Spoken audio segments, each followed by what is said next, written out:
Alright guys, mountain bike fix rush here. This is kind of just, little kind of short update here. This is the new workbench in the workshop with the humongous industrial vise we got here. Still missing the back bolt because we need to get a new one, but haven't gone around to getting that. But that is a humongous vise there. We've got it as a deal, this whole workbench here and the vise together, and it ended up coming to $130 just for the bench and the vise. And then the guy had a whole lot of other stuff, and he gave us that bottle jack for 20 bucks, a whole lot of spanners for, I don't know, gave us a whole lot of spanners for about, I don't know, I think 10 bucks.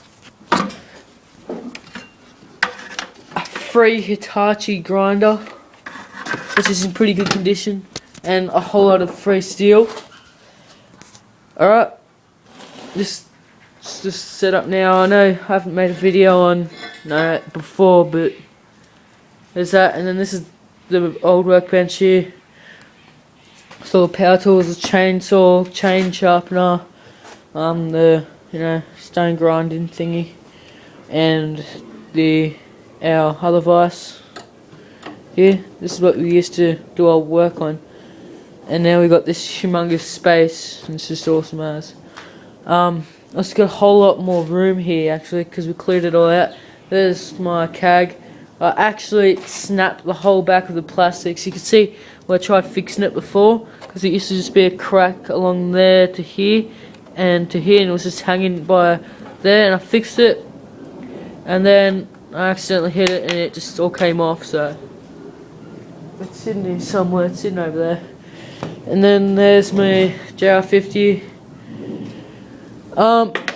The video I made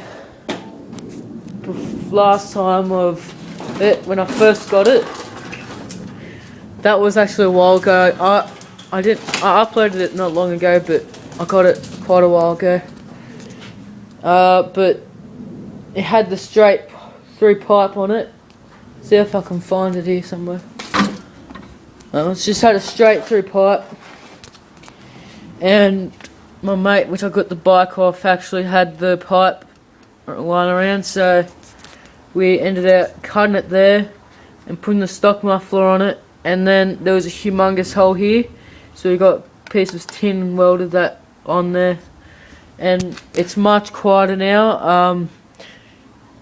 I hardly rode it with the straight pipe through it because the bike wasn't running. I had to do a lot of work, so, but it does run quite good with this pipe.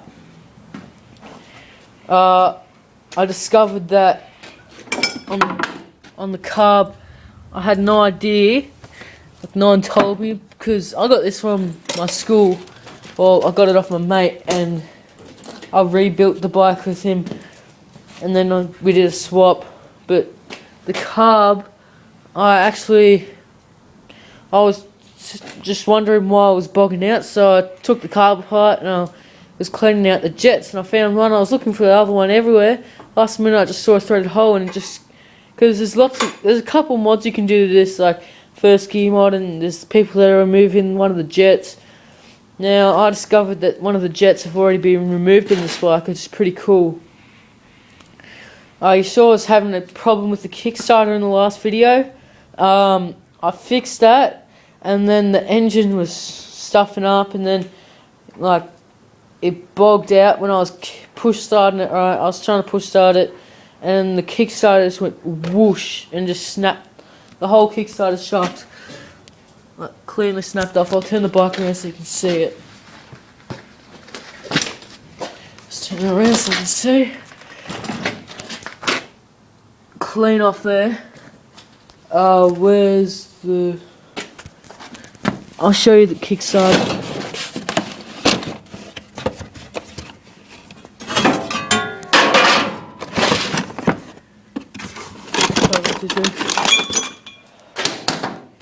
Here's the Kickstarter. It snapped completely off. I'm spewing about that. So now I pretty much have to push start it every time I want to ride it. And I know that's probably not good for the engine or the transmission, but I've got to sort this out. As soon as I find a new Kickstarter shaft, I've seen one on eBay and then I can't find it anymore on eBay, so I'm just not going to worry about it. And once I find it, I'll get it. But yeah, it just recently lost a whole lot of power. If anyone knows the answer to this, it was going awesome as, and then I was just riding it, and up the tiniest little hill, it would start losing power and almost start to bog out. Then I'll have to jump off the bike and start running with it to, give it more momentum and so then the engine will engine will power up and stuff. So yeah, I kind of cleaned up the front with like a Stanley knife blade, so then the top bit, it was like that, and I kind of took all the dirt off. You can see the difference. I kind of started there, and that's how it was.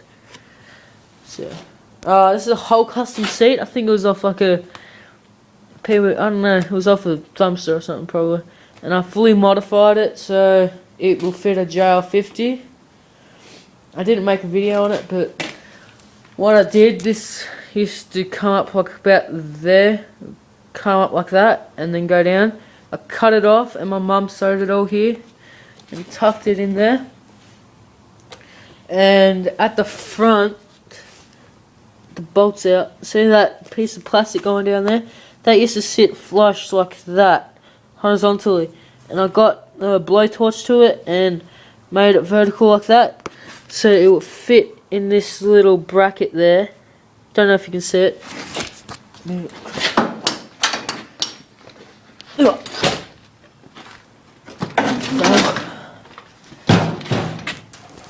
So it'll fit in that little bracket there, and then I drilled a hole and I put a bolt, but the bolt went missing, so I got to replace it.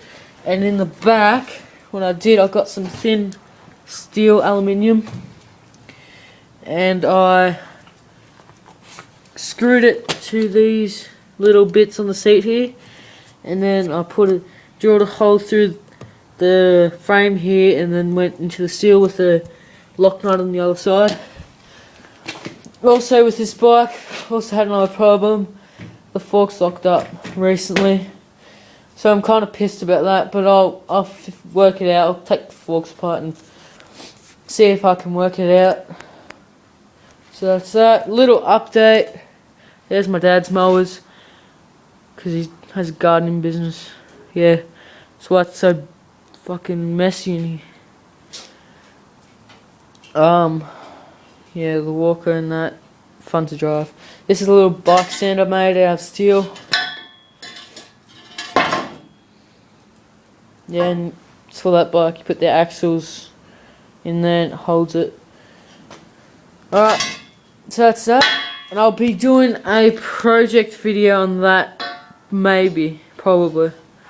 So I've already started it, but I'll continue from there, and haven't done much, but yeah. So thanks for watching, and see ya.